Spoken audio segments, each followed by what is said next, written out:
Hello friends, అందరికీ నమస్కారం. Welcome back to the channel. SSC CPO 2025 target సిరీస్లో ఈరోజు వచ్చేసి మన 4వ రోజు.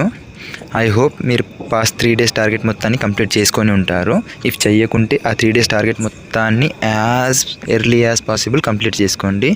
బికాజ్ మన సిపిఓ ఎగ్జామ్ త్వరలో ఉందని మనం మ్యాక్సిమం 50 డేస్లో సిలబస్ మొత్తాన్ని కంప్లీట్ చేసేలాగా షెడ్యూల్ని వేసింది ఉంది. సో మీకు ఎంత పెండింగ్లో ఉంచుకుంటే అంత భారం ఎక్కువ అవుతూ పోతుంది. సో ఎంత తొందర అయితే అంత తొందర కంప్లీట్ చేసుకోండి. ఈరోజు 4వ రోజు వచ్చేసి English vocabulary, synonyms, antonyms, idioms, one word substitutions ప్రతిదీ ఇంతకుముందు 100 కంప్లీట్ చేసుకున్నారు. ఈరోజు 50 ఈచ్ కంప్లీట్ చేయండి. ఇది మొత్తం మన ఫస్ట్ టైం రివిజన్. మన ఎగ్జామ్ డేట్ని అబ్జర్వ్ చేసి సెకండ్ టైం రివిజన్ ఎంత క్విక్ అయితే అంత క్విక్ చేసుకుందాము. నెక్స్ట్ వచ్చేసి ఒకాబ్ ఎంసీక్యూస్ ఎస్ఎస్సి స్టెనో 2025 నిన్న డే 1 అయింది, ఈరోజు డే 2. మొత్తం స్టెనోలో వచ్చిన 2025లో స్టెనోలో వచ్చిన వొకాబులరీ మొత్తాన్ని కవర్ చేసుకోండి. నెక్స్ట్ వచ్చేసి ప్రాక్టీస్ ఎంసీక్యూ ప్రాక్టీస్ వచ్చేసి ఎస్ఎస్సి స్టెనోదే, బట్ ఆర్బీఈ ప్లాట్ఫామ్ని యూజ్ చేసి చేయండి, లేదా ఇంకేదైనా మన టెక్స్ట్ బుక్ ప్లాట్ఫామ్ యూజ్ చేసి కూడా రాయొచ్చు. ఎక్కడైనా రాయండి, కానీ ఎంసీక్యూ ప్రాక్టీస్ చేయండి. ఎందుకంటే మనం చదివిన తర్వాత అది మళ్ళీ మాక్ ఫార్మేట్లో రాస్తే మనకు రివైజ్ అవుతుంది. వొకాబ్ సోర్స్ వచ్చేసి మీ దగ్గర ఉన్న ఏ బుక్ అయినా ఫాలో అవ్వండి, లేదా బ్లాక్ బుక్, పినాకల్, కిరణ్ ఏదైనా పర్లేదు. బట్ వొకాబులరీ చదవడం మాత్రం ఇచ్చిన టార్గెట్ ఎంత అవుతుందో అంత కంప్లీట్ చేసుకోండి. నెక్స్ట్ వచ్చేసి మన ప్యాసేజ్ వచ్చేసి ఇంతకుముందు 5 సెట్లు కంప్లీట్ అయినాయి. ఈరోజు 6th 7th సెట్ కంప్లీట్ చేసుకోండి. Cloze test 7th 8th set complete చేసుకోండి. రెగ్యులర్గా మీకు ఎందుకు ప్యాసేజెస్ క్లోజ్ టెస్ట్ ఇంతలా మరి ఫోర్స్ చేసినట్టు, ప్రెజర్ ఇచ్చినట్టు చేపిస్తున్న దానికి రీజన్ ఏంటంటే, మీ అందరికీ తెలుసు ఈసారి సెక్షనల్ టైమర్ ఉంది. సెక్షనల్ టైమర్ ఉండడం అనేది మనకు ప్రిలిమ్స్తో పాటు మెయిన్స్లో కూడా ఉంది. మనం ఇప్పుడు ఓన్లీ ప్రిలిమ్స్ ఒక్కదాన్నే దృష్టిలో పెట్టుకొని ప్రిపేర్ అవుతే కుదరదు. మళ్ళీ సెక్షనల్ టైమర్ ఉండడం వల్ల ఇఫ్ ప్యాసేజ్ పెద్దది ఇస్తే మీకు ఇప్పుడే ప్రాక్టీస్ ఉంటే మీరు ఎగ్జామ్లో దాన్ని క్రాక్ చేయగలుగుతారు. ప్యాసేజెస్ మనం ఆల్రెడీ ఎస్ఎస్సి సీజర్ ప్రిలిమ్స్లో అబ్జర్వ్ చేసినాము. చాలా పెద్ద ప్యాసేజెస్ ఇస్తున్నాడు, కాబట్టి రెగ్యులర్గా దీన్ని కంప్లీట్ చేసుకోండి. నెక్స్ట్ వచ్చేసి మన నౌన్ టాపిక్ ఆల్రెడీ కంప్లీట్ అయిపోయింది. ఈ రోజు నుండి ప్రొనౌన్ స్టార్ట్ చేస్తున్నాము. సో ప్రొనౌన్ టాపిక్ని వినండి. డిస్క్రిప్షన్లో ఉన్న లింక్ని ఫాలో అవ్వండి, లేదా మీ దగ్గర ఉన్న ఏ సోర్స్ అయినా ఫాలో అవ్వండి. మీ దగ్గర నోట్స్ ఉంటే మీ నోట్స్ని రివైజ్ చేసుకోండి. ఇంతకుముందు ఆల్రెడీ మీరు ఒకవేళ రిపీటర్ అయితే, ఫ్రెషర్ అయితే మీరు ఏదైనా బ్యాచ్ పర్చేస్ చేసి ఉంటే దాన్ని వినండి. నెక్స్ట్ వచ్చేసి ఎస్ఎస్సి సీజీఎల్ 2017లో 7th and 8th set attempt చేయండి సెక్షనల్ మాక్. మీకు రెగ్యులర్గా 2 మార్కులు మరీ ఎందుకు అటెంప్ట్ చేపిస్తున్నానని అనుకోకండి. మనకు సెక్షనల్ టైమర్ ఉండడం వల్ల ఎంత ప్రాక్టీస్ అయితే అంత మంచిది. ఇంకొకటి, మనం చివరి దశలో వచ్చేసినాం. ఇప్పుడు మిగిలింది మహా అయితే 1 month ఉంది. డిసెంబర్లో ఎలాగైనా ఎగ్జామ్ ఉంటుంది. అది ఫస్ట్ వీక్, సెకండ్ వీక్ ఎప్పుడైనా ఉండండి, డిసెంబర్లో ఎగ్జామ్ ఉంటుంది. అటెంప్ట్ చేశాక సెక్షనల్ మార్క్ డెఫినెట్గా క్లియర్గా మంచిగా టైం ఇచ్చి మరీ అనాలిసిస్ చేసుకోండి. ఎందుకంటే అక్కడే మీరు ఏ తప్పు చేస్తున్నారో తెలుసుకొని నెక్స్ట్ రేపు రాసేటప్పుడు రేపు సెక్షనల్ మార్క్లో ఆ తప్పుని రిపీట్ చేయకుండా చూసుకోండి. నెక్స్ట్ వచ్చేసి మ్యాథ్స్లో నెంబర్ సిస్టమ్ అనేది మన 150 క్వశ్చన్స్ కంప్లీట్ అయిపోయినాయి. నెక్స్ట్ ఈరోజు 151 to 200 కంప్లీట్ చేసుకోండి.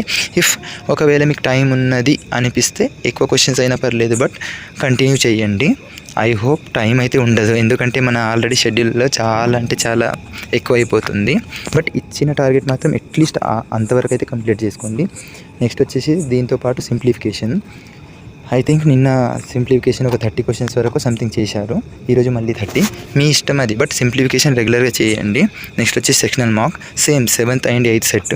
ఇది కూడా సెక్షనల్ మార్క్ రాశాక మంచిగా క్లియర్గా మ్యాథ్స్ అయితే ఇంకా మంచిగా చూసుకోండి. ఎందుకంటే మీరు క్లాసెస్ వింటున్నారు, ప్రాక్టీస్ చేస్తున్నారు, అంతా చేశాక కూడా ఏ తప్పు చేస్తున్నారు, మళ్ళీ మీకు ఎక్కడైతే ఎగ్జామ్ రాసేటప్పుడు క్లిక్ అయితే లేదో అది మొత్తం ఒకసారి చూసుకోండి. మీరు అనాలిసిస్ చేస్తే అది అర్థమైపోతుంది. నెక్స్ట్ సెక్షనల్ రాసేటప్పుడు దాన్ని రిపీట్ చేయకండి. నెక్స్ట్ వచ్చేసి క్యాలిక్యులేషన్ డ్రిల్స్. మీకు ఆల్రెడీ ఫస్ట్ డేనే దీని ప్లేలిస్ట్ లింక్ అనేది డిస్క్రిప్షన్లో ఇచ్చేసాను. ప్రతిరోజు ఇస్తున్నాను. డైలీ ఒక వీడియో ఎందుకు చూడమన్నానంటే, ఒక్కసారి ఆ ప్లేలిస్ట్ మొత్తం కంప్లీట్ అయిపోతే నెక్స్ట్ మీకు క్యాలిక్యులేషన్ ట్రిక్స్ అనేది బాధ ఉండదు. మీకు ఆల్రెడీ తెలిసిన ట్రిక్సే ఉండొచ్చు దాంట్లో, బట్ ఒకసారి రివైజ్ అయితే బాగుంటుంది. ఆ రీజన్తో డైలీ ఒక వీడియో అని మెన్షన్ చేసి మరి ప్లేలిస్ట్ మొత్తాన్ని ఇచ్చేసాను. నెక్స్ట్ వచ్చేసి రీజనింగ్ కూడా 151 to 200 questions. Analogy, classification 151 to 200 questions. And same sectional mark వచ్చేసి 7th and 8th sets. Sectional marks రెండు మరీ ఇస్తున్న రీజన్ ఏంటంటే ప్రాక్టీస్. సో మిస్ చేయకండి, డెఫినెట్గా అటెంప్ట్ చేయండి. నెక్స్ట్ వచ్చేసి జీకే ఏన్షియంట్ హిస్టరీ. ఈరోజు 4th డే. ప్రతిరోజు 1.5 hour క్లాస్ వినమని మెన్షన్ చేసి ఫస్ట్ డే నుండి చెప్తున్నాను. ఈరోజు కూడా సేమ్ రిపీట్ చేయండి. ఒకవేళ టైం ఉంటే ఎక్కువ క్లాస్ విన్నా పర్లేదు, బట్ అట్లీస్ట్ 1.5 అవర్ మాత్రం డెఫినెట్గా వినండి. దాని తర్వాత హిస్టరీ MCQs వచ్చేసి ఆల్రెడీ 150 క్వశ్చన్స్ ప్రాక్టీస్ అయిపోయింది. ఇప్పుడు 151 to 200 క్వశ్చన్స్ ప్రాక్టీస్ చేయండి. లింక్ ఆల్రెడీ రెగ్యులర్గా ఇస్తున్నా, ఈరోజు కూడా డిస్క్రిప్షన్లో ఇస్తాను. RBI అని నేను మెన్షన్ చేశాను, దీని లింక్ నేను ప్రొవైడ్ చేస్తున్నా డిస్క్రిప్షన్లో. ఇఫ్ మీరు ఇది ఫాలో అయినా ఓకే, లేదు అనిపిస్తే మీ దగ్గర ఇంకేదైనా కొంతమంది డిఫరెంట్ బ్యాచెస్ పర్చేస్ చేసి ఉంటారు, మీ దగ్గర ఉన్న బ్యాచ్లో టెస్ట్ సిరీస్ ఉంటే దాన్ని ఫాలో అయినా పర్లేదు. Next static GK. ఈరోజు మన fourth class static GK. I think classical dances and folk dances మొత్తం రెండింటిని కవర్ చేస్తున్నారు. దాని MCQs కూడా ప్రాక్టీస్ చేస్తున్నాం మనం 2 days నుండి. 101 to 150 క్వశ్చన్స్ క్లాసికల్ డ్యాన్స్ ఈరోజు అటెంప్ట్ చేసేయండి. మీన్స్ క్లాసికల్ అని మెన్షన్ చేసింది ఉంది టార్గెట్లో, ఓన్లీ క్లాసికలే అటెంప్ట్ చేస్తామంటే అలా అనుకోకండి. ఎందుకంటే క్లాసికల్ డ్యాన్సెస్ అనేవి మనకు తక్కువ ఓన్లీ 8 సంథింగ్ ఉన్నాయి కాబట్టి మరి మనకు ఎక్కువ ఇబ్బంది కాదు. దానితో పాటు ఫోక్ని కూడా కవర్ చేయండి. ఎంత డెప్త్ అయితే అంత డెప్త్ కవర్ చేయండి. లింక్ నేను ఆల్రెడీ డిస్క్రిప్షన్లో ఇస్తున్నాను. ఇంకేదైనా సజెషన్స్ ఉన్నా, ఇంకేమైనా ఉన్నా కామెంట్ చేయండి, చేంజెస్ చేసుకోవడానికి ట్రై చేస్తాను. ఎందుకంటే మన టార్గెట్ సిరీస్ అనేది ఓవరాల్గా మనం ఎగ్జామ్ని క్రాక్ చేయడం కోసం ఉంది. ఒకవేళ సజెషన్ని కన్సిడర్ చేయడం వల్ల మనకు ఎగ్జామ్ క్రాక్ చేయడంలో ఈజీ అవుతే మనం డెఫినెట్గా దాన్ని కన్సిడర్ చేద్దాము. Thank you for watching. All the best.